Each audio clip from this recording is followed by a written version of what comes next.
मेरी दोनों बहू का इस घर में स्वागत है। अंदर आ जाओ, तुम दोनों बहुत सुंदर हो, बहुत प्यारी हो। केसरी ऐसा सोचकर अपने मन में सोच रही होती है।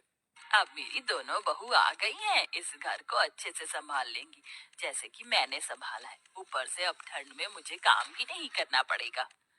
जैसा मैंने सोचा था उससे भी बहुत सुंदर है मेरा ससुराल। अपना ससुराल देखकर तो मुझे इतनी खुशी हो रही है कि बस क्या बताऊं। मेरी तो सारी ठंड भी भाग गई। यहाँ तो किसी चीज की कमी ही नहीं है।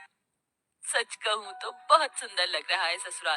पहले तो मैंने बहुत गरीबी देखी है, लेकिन ससुराल में किसी चीज की कमी नहीं होगी क्योंकि सब बढ़िया है। दोनों बहू के चेहरे पर मुस्कान थी। तुम दोनों बहुत थक चुकी होगी और तुम्हें ठंड भी लग रही होगी। चलो, मैं तुम्हें तुम्हारे कमरे में छोड़ आती हूँ। उसके बाद तुम्हारी पहली रसोई की रस्म करेंगे। केसरी ऐसा कहकर अपनी दोनों बहू को उनके कमरे में लेकर जाती है, जहाँ दोनों बहू थोड़ी देर आराम करती हैं। कुछ ही देर में केसरी उनके पास आती है और उन्हें पहली रसोई की रस्म के लिए बुलाती है। तुम दोनों ने आराम तो कर ही लिया होगा, चलो पहली रसोई की रस्म भी कर लेते हैं। केसरी ऐसा कहने के बाद दोनों बहू को ठंड में रसोई में छोड़कर बाहर चली जाती है। थोड़ी ही देर में फिर से वो दोबारा आती है। मुझे माफ कर देना, मैं तो तुम्हें सामान निकाल कर देना ही भूल गई। अभी देती हूँ। केसरी रसोई में आकर एक कटोरी लेती है और उसमें 6 चम्मच चीनी डालती है, 2 गिलास दूध निकाल कर रख देती है और साथ में 2 कटोरी चावल निकाल के डोंगे में रख देती है।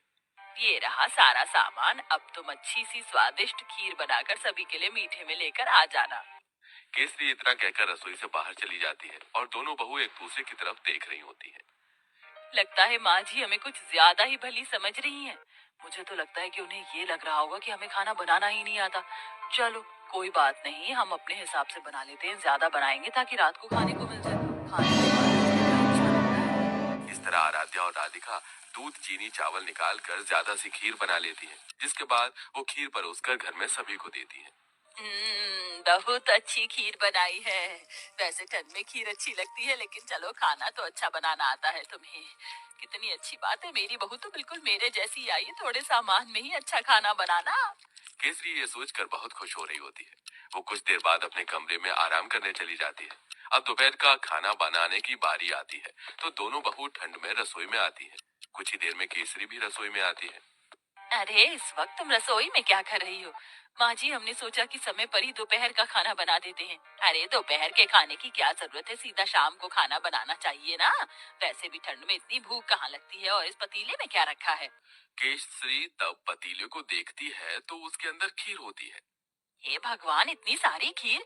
तुम दोनों ने इतनी सारी खीर कैसे बना दी, जबकि मैंने तुम्हें सिर्फ 2 कटोरी चावल दिए थे, 2 गिलास दूध दिया था। अरे माँ जी, हमने ज्यादा इसलिए बना ली थी ताकि हम रात तक आराम से खीर खाते रहें। हे भगवान, तुम्हारा पेट है कि कुआं? आज के बाद ऐसा बिल्कुल नहीं होना चाहिए। जितना मैं सामान दूंगी उतना ही बनेगा। ठंड में इतना खाना कोई नहीं खाता। लेकिन माँ जी, लेकिन वेकिन कुछ नहीं। इस घर को चलाना है या घर की बर्बादी करनी है? आज से ही अपने कान में आटा लगा लो, फिर ये गलती नहीं होनी चाहिए। राम राम राम, इतनी सारी खीर देखकर कहीं आज मुझे हार्ट अटैक ही ना आ जाए। ऐसा बोलते बोलते केसरी अपने कमरे में चली जाती है और दोनों बहू ठंड में कांपते हुए एक दूसरे को देखती रह जाती हैं। फिर आती है रात को खाना बनाने की बारी। तो रात को जब खाना बनाने दोनों बहू ठंड से कांपते हुए रसोई में जाती हैं, उनसे पहले वहां केसरी मौजूद होती है। उसने पहले ही सब कुछ गिनती करके निकाला होता है।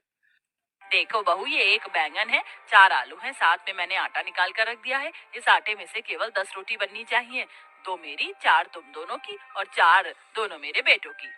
ऐसा कहकर केसरी रसोई में चली जाती है। इस तरह दोनों ही बहू कंजूस सास से बहुत ज्यादा परेशान हो जाती हैं। रोटी बनाते बनाते आखिरी में 10 रोटी के बाद एक लोई रह जाती है। दोनों बहू वो भी बना देती हैं। तो इस बात पर भी केसरी उन्हें खूब सारी बातें सुना रही होती है।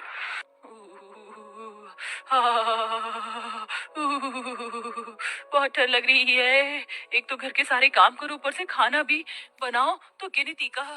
मेरा तो पेट भी नहीं भरता। पता नहीं कंजूस सास हमें कुछ खाने क्यों नहीं देती। सही बोल रही हो। ऊपर से रसोई में काम करते हुए ठंड लगती है। हमारी सास हमें एक हीटर भी नहीं ला कर दे सकती। वैसे मुझे बहुत जोरों से भूख लगी है।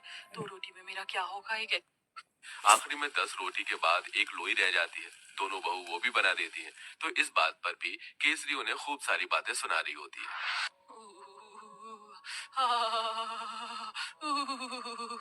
बहुत ठंड लग रही है। एक तो घर के सारे काम करो, ऊपर से खाना भी बनाओ, तो गिनती का।